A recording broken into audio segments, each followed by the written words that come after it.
Welcome back to the Sports Source. This segment brought to you by Southeast Termite and Pest Control. Termite inspections and treatments, mosquito treatments, fall invader treatments, crawl space encapsulation. No matter what you need, no matter what season, Southeast Termite and Pest Control can help you protect your home.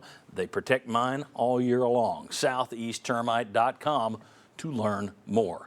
And if we want to learn more, we bring in Ryan Callahan from GoVols247.com. Ryan, thanks for being here today. Thank you. I will start with you, as a matter of fact, since this is your first segment of the day. 2 weeks ago, the Vols beat Texas. Texas coach and national writers all over the place were saying, oh, this is a Final Four team, Final Four level team. Fast forward 2 weeks, Tennessee's lost 3 out of 4. It's not 2 of them on buzzer beaters, though. And everybody's saying, this team sucks. I was on social media. I saw what you were saying. So, Ryan, are we overreacting to the usual roller coaster nature of a 500-game regular season?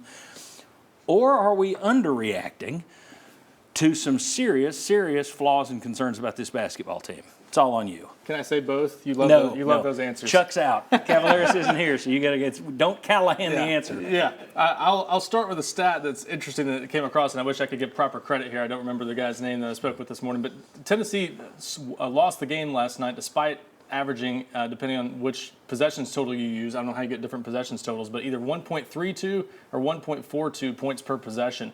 That's either way you look at it, one of the highest totals Tennessee's had in terms of points per possession in the last 15 years in a loss anywhere. So it's a game you're normally going to win when you score 85 points. And that, to me, is the bottom line. So I look at this as there are things, and Mark kind of touched on this, SEC teams, they've learned a lot about Tennessee throughout the year. And these teams know Tennessee from playing them in past years. I think in some cases you're seeing Tennessee do some things they're maybe not going to have issues with as much when they're facing teams they've not faced in a while in the NCAA tournament. Familiarity helps to pick at some of those things. Also, Missouri just got hot last night. I mean, what can you do about that? You score 85 points and you lose. So I think it's a little bit of bad luck with last night's game, but overall there are still some concerns, and the fast break points and things like that are among them, where Tennessee's got to get better in some of those areas if they don't want to have some of these close games that they're now losing. And look at it, guys. If the opponents don't hit 2 buzzer beaters, Tennessee's got 4 losses on the season. They're probably still a number 1 seed. Everybody's jumping for joy. Instead, the other team hit the 2 buzzer beaters, and it's all falling apart, and people are done with Rick Barnes, et cetera, et cetera.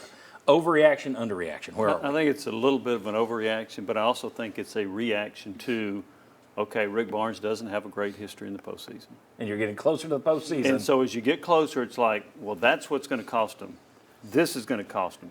That's why they're not going to advance. So I think that's what a lot of fans are looking at about. It's almost like, here's the reason this team is not going to make it to the Final Four, to the Elite Eight. So I think they react to that as we get closer to the postseason. That's a good tease. Let me throw something up here before we get Mark's take on this. We got a graphic here.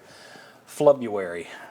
Rick Barnes' record, like November and December, you play a lot of non-conference games, so that's helped by everybody's schedule is helped by the Alcorn States. But his winning percentage is at its lowest in February since he's been at Tennessee. 33 and 27 counting yesterday's game. So it's only a 55% winning clip in the month of February. So I don't know how surprised we should be at this point in his, 8th year? Okay, we've come to know that February. Now, last year was the exception to the rule. Great February. Mark, does that have? We've talked also about, and we'll look at some numbers in the coming weeks. We've talked also about his teams typically kind of wearing down at times. Does that play into that? Does this tell you not to panic at the moment? Where are you, or do you completely ignore that stat? Well, I'm always at it's never as good as you think it is, and it's never as bad as you think it is. And the other thing about being a Tennessee fan, you kind of seen this record play out a little bit. And so that I think that also adds to the angst of the fan of like, man, we're going down that route. I think if your expectation was a Final Four, you're hurting because if you look at how they've lost and who they've lost to, a Florida and a Vanderbilt in particular. Yes, Vanderbilt's won 3 in a row, but they're not a very good ball club.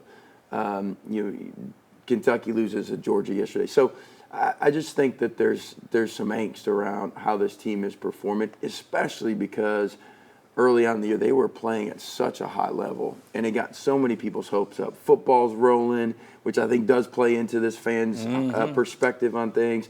Basketball's rolling, and you're like, man, we're going to – and now you've lost 3 or 4. And I think it hurts. But I'm glad that we're playing Alabama at home as opposed to being on the road this week to try to right the ship. One word answers. Do they lose 4 out of 5 or do they beat Alabama at home? I think they win. Jimmy? Do I think Tennessee beats Alabama? Or do you No. think they lose 4 out of 5? Oh, yeah, Alabama will beat Tennessee, I think. Okay. Yeah. Mark? I'm taking Tennessee. Okay. Sterling Hinton style, I'm taking the balls, baby. It's heart, not head. Okay, I'm ignoring the question and dancing around it. We're out of time. I don't have time to answer that. All right, when we come back, though, Texas and Oklahoma are on their way. But what will it mean for Tennessee basketball? Everybody talks football and expansion because that's what drives the boat. But let's talk about basketball with Mark Pankratz, bringing 2 good programs in. What's it mean for Tennessee and the SEC? Come on back on the Sports Source.